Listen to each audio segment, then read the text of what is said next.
Hey guys, welcome back to the Right Wrong. So this is my personal FD Rx7. Not a car that I actually intended to have on the channel. Just because it's my personal build and it started way before the channel was started, so you don't really get to see the entire build process.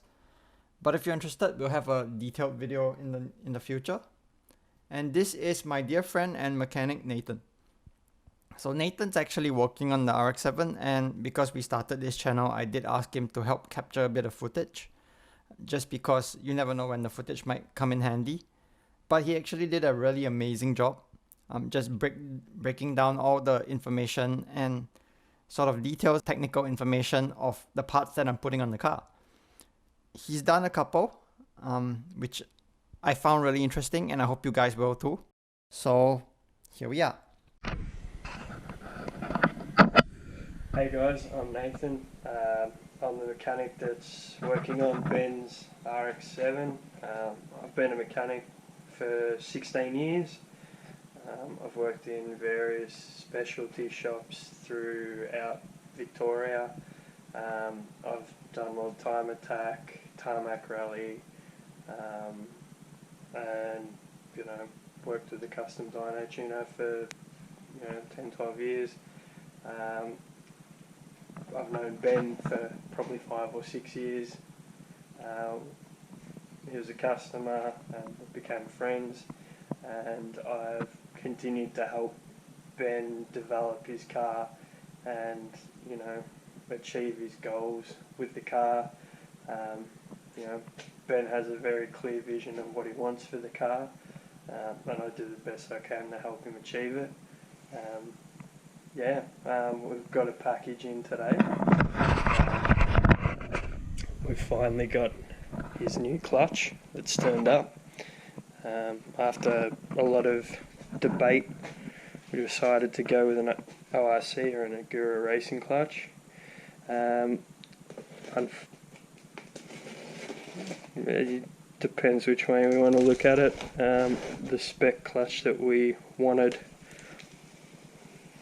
wasn't available, and with COVID we didn't know when it would happen if we waited for that one, so we've gone for the top of the range clutch,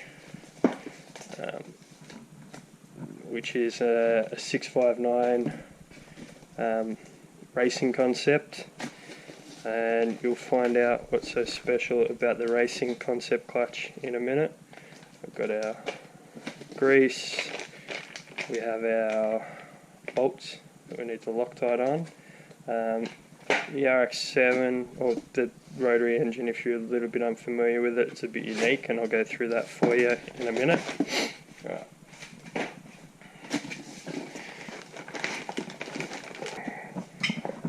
Right.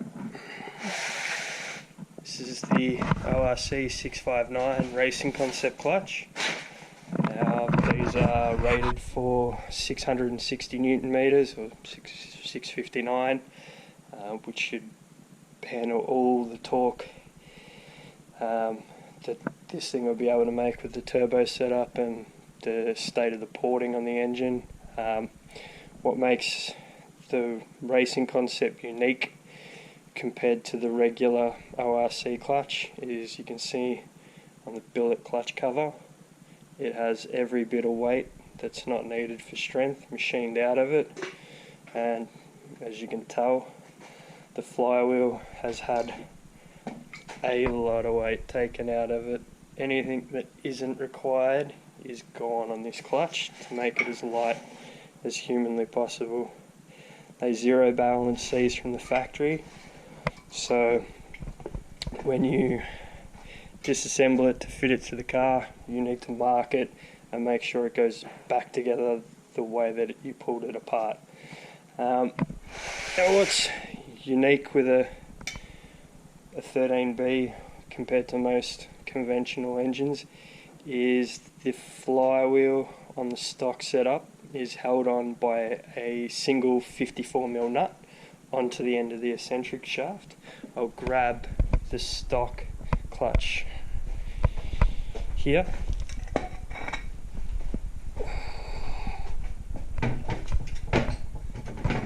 So these have no bolts like a normal flywheel. It's just a single nut. Now, the other thing that is, it's not entirely uncommon for some cars, the flywheel on these is quite heavy, and you can see that extra piece cast in the bottom. It's actually a counterweight. It's used as a counterweight for the rotating assembly.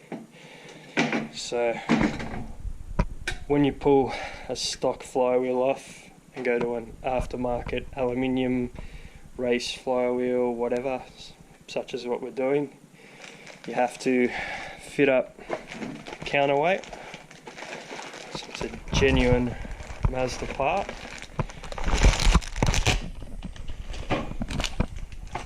And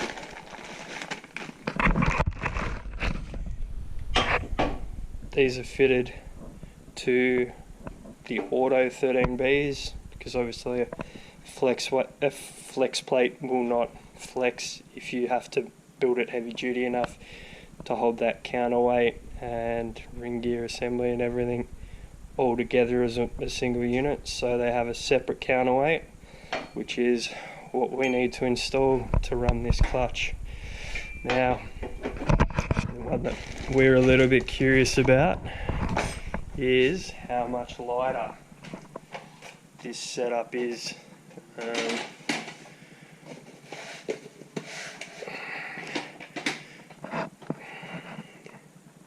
Alright, the stock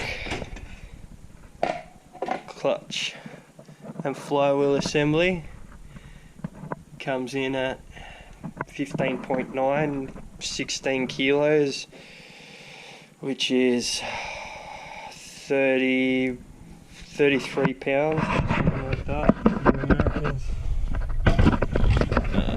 Now, counterweight on its own doesn't even, sub 1 kilo. Alright.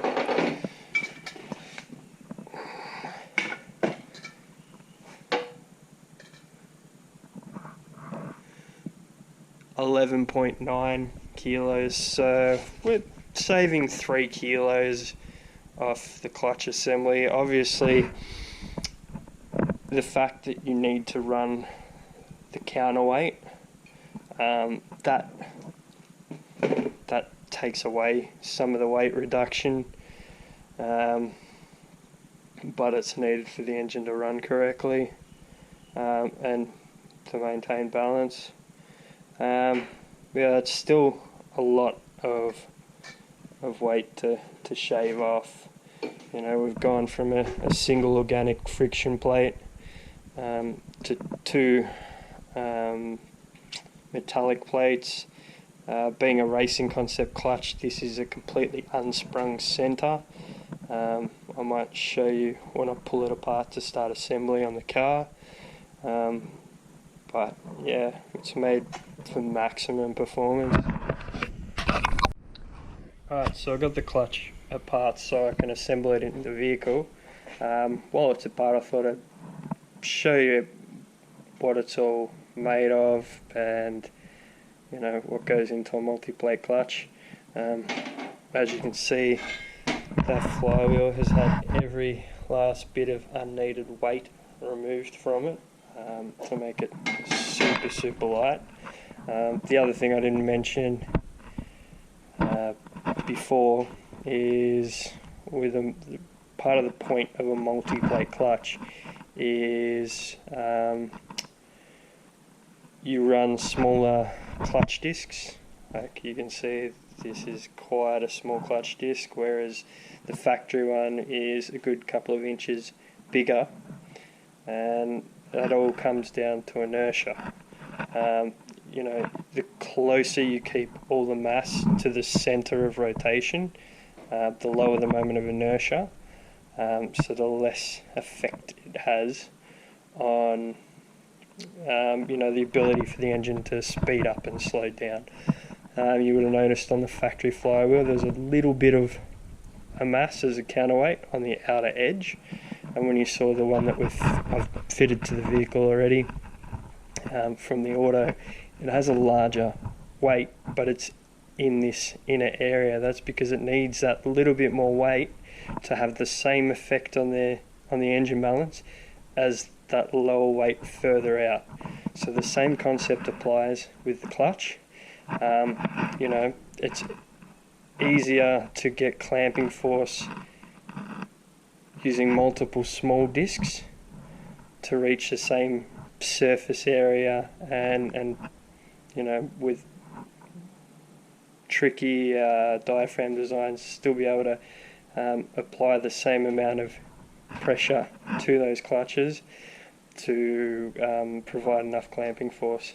So, you know, instead of having one big disc like a factory clutch or you know, a stage 2 sort of cerometallic kind of deal, you know, you stack multiple smaller clutches. So this one's about 7¼ inch disc. You'll find if you were to get a NASCAR or a Formula 1 style clutch, like pure race car kind of stuff, you'd find that the clutch would be 4.5, maybe 5 inches in diameter, so pretty much this inner area here, and they would use 4 or 5 plates and frictions to apply the amount of clamping force that they need. You know, this is a street/race clutch, so we only have the 2, and that's why it's 7¼ inch. So yeah, you can see they're unsprung. They are just a solid disc. This is our hub that sits on the input shaft, and our frictions are located by the spline shaft. We have our intermediate plate, which sits here, and you need to have one of these between each of your frictions. They're the surface that the friction material grips against. Then you've got the next friction plate, which sits in there. Got our top plate, which on a race clutch like this, for serviceability reasons and the ability to rebuild them, they're separate to the actual clutch cover that has the pivot assembly in it. Because this is a factory pull type clutch, we've got our center hub and then our plate. And if you think back to the video when I had it assembled, this diaphragm was flat in the clutch, and you can see how high it's sitting off the mounting posts. That's because there's actually a fair bit of tension that this is under when it's assembled, which is how, you know, they get the high operation ratio from where it pivots on this steel ring. Yeah, makes it quite a stiff unit. So I'm gonna start getting this assembled in the clutch, in the car.